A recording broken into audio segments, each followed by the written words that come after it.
Bagoy, hari ini kita sharing tentang alam Aceh.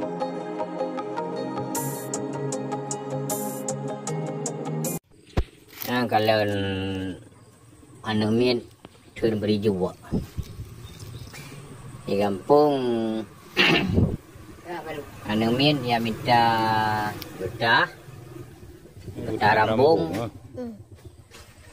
palit pakai ya turun beri juga nyan biasan anu min kamu di kampung jamunnya turun beri juga lagi cara relatif jarang ketemu, kecuali jamun jadi permainan dan ajang kompetisi bagi anak-anak mit.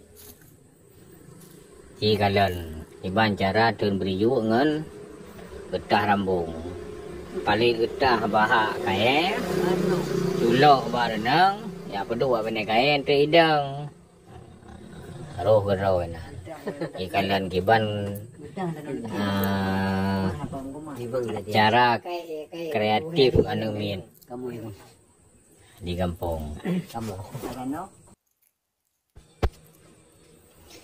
Yang budaya turun beri juga ini zaman modern, zaman era digital, era informasi 4.0 jarang ketemu. Yang perle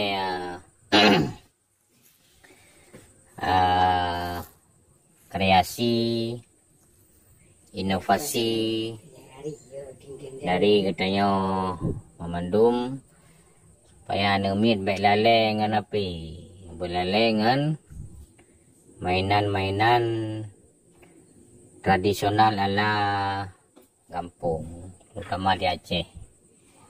Nyo kebiasaan yang terkalan bahan min bahasa bawah kampung yang relatif menteng na utun ubit di tengah-tengah kampung yang jid ke ajang turun beri juga bagi min. Tapi dia tu ino ro beri juga. Ro dicem pula memang no? Kon dicem kan lagi rampuneng benar. Preko beriju merubu yang nak